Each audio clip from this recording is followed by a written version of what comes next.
আমি আশা করি যে কথাগুলো আপনাদের সাথে শেয়ার করেছি, এই কথাগুলো আমরা আমাদের সংগঠনের পক্ষ থেকে সর্বোচ্চ একটা কথা এখানে বিএনপির ভাইরা আছে, না বললেই নয়। এই যে 16 বছর জুলুম নির্যাতন হয়েছে, এদেশের রাষ্ট্রীয় শক্তি দিয়ে সর্বোচ্চ দমন পীড়ন চালানো হয়েছে। শুধু রাষ্ট্রীয় শক্তি না, বহিরাগত বাহিরের রাষ্ট্র দিয়েও চালানো হয়েছে। এই যে পুলিশ এসে গুলি করছে, এই গুলি কি আমার দেশের পুলিশ করেছে? 50% পুলিশ করেছে হলো কেন ভারতীয় পুলিশ। বলেন তো, এই 16 বছরে জুলুম নির্যাতনের দুইটা সংগঠন প্রাধান্য পাইছে, তার ভিতরে সর্বোচ্চ যেটা পেয়েছে সেটা হলো বাংলাদেশ জামাত ইসলামী। বাংলাদেশ জামাত ইসলামের কোনো কিছু করতে পারছে তারা? এই 16 বছরে কিছু করতে পারছে? তাহলে আমাদের কোনো হারানোর ভয় আছে? আর আমরা যারা জামাত ইসলাম করে আমাদের হারানোর কোনো ভয় আছে? আমাদের হারানোর কিন্তু কোনো ভয় নাই।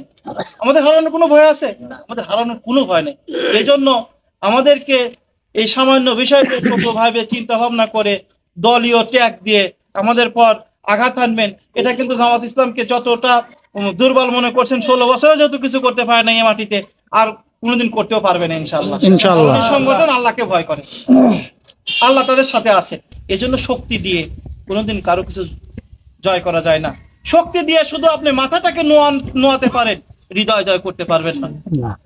এজন্য হৃদয়টা জয় করার জন্য যা করার দরকার সেইগুলো করেন। ওই ভাই না একটু ভুল করেই ফেলছিল গাড়ি নিয়ে, আপনি কেন তাকে এই কাজটা করতে গেলেন? এটা আপনি বড় ধরনের একটা অপরাধ করেছেন। এরকম অপরাধ যেন আর ভবিষ্যতে না হয়, এগুলো আমরা সবাই মিলে খেয়াল রাখি। এখন আমরা আজকের এই সালিসি দরবার একেবারে শেষ পর্যায়ে চলে আসে। আজকের এই সালিসি দরবারে যে বোর্ড গঠন করা হয়েছিল, সেই বোর্ডের পক্ষ থেকে আমি আবারও বলছি, উভয় পক্ষ এখানে উপস্থিত আছেন।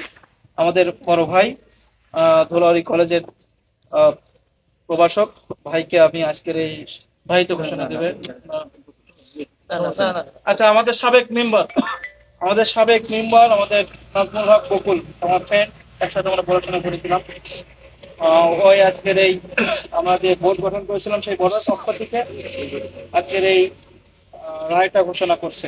ঘোষণা করার পরেই এই বোর্ডের পক্ষ থেকেই এটাকে বাস্তবায়ন করে দেওয়া হবে।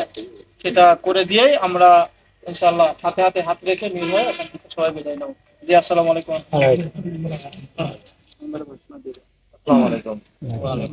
আমরা সবাই সবার কিছু মত বিমত ছিল, সবাই আলাপ আলোচনা করে আমরা তো এখানে জরিমানা করব না, আমরা এখানে ওর দ্বন্দ্ব লাগাবো না, আমরা এখানে জরিমানাও করবো না যাতে ও ওক রেশারেশি করে, ও ওক রেশারেশি করে।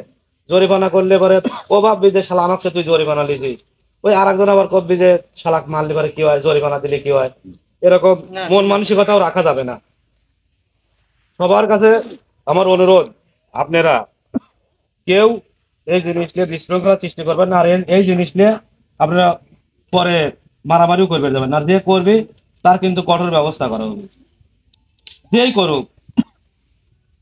যাই হোক, এখন আমরা সবাই নিজের মত বিনিময় করার পরে আমরা সবাই একমত হয়েছি, এই ছেলেটা যেহেতু অসুস্থ হয়েছে আর বেশ কয়েকদিন হাসপাতালে ছিল, আর ওষুধ মনে হয় আরো খাওয়া লাগবে মামারা, 2 মাস ওষুধ খাওয়া লাগবে। আর জরিমানা পুরাটা কেউ দিতেও পারে না মামা, যত যাই হোক যত ক্ষতি হয় কেউ দিবে পারে না, কেউ পূরণও করবে পারে না।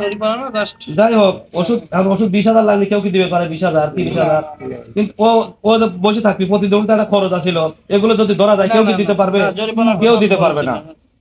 আমরা চাচ্ছিলাম যে এখানে জরিমানা করবেন, আমরা চাচ্ছি ও অসুস্থ হয়েছে, ওর চিকিৎসা পাতির জন্য খরচ মনে করেন যে যাই হয়েছে, আমরা অত দূরও যাইনি। এখন শাইনুমা তোমরা ও চিকিৎসার জন্য 10,000 টাকা দিয়ে দেবে এই মুহূর্তে, এখনই 10,000 টাকা দিয়ে দেবে, টাকাটা দাও শুধু চিকিৎসার জন্য। আমরা ওই অন্য কোনো পারপাস 1 টাকাও না, না টাইম নাই, আমি দিয়ে দিবি। এইগুলো পরে আবার ফোন করবি, এডি হইলো না, এরকম করা যাবে না।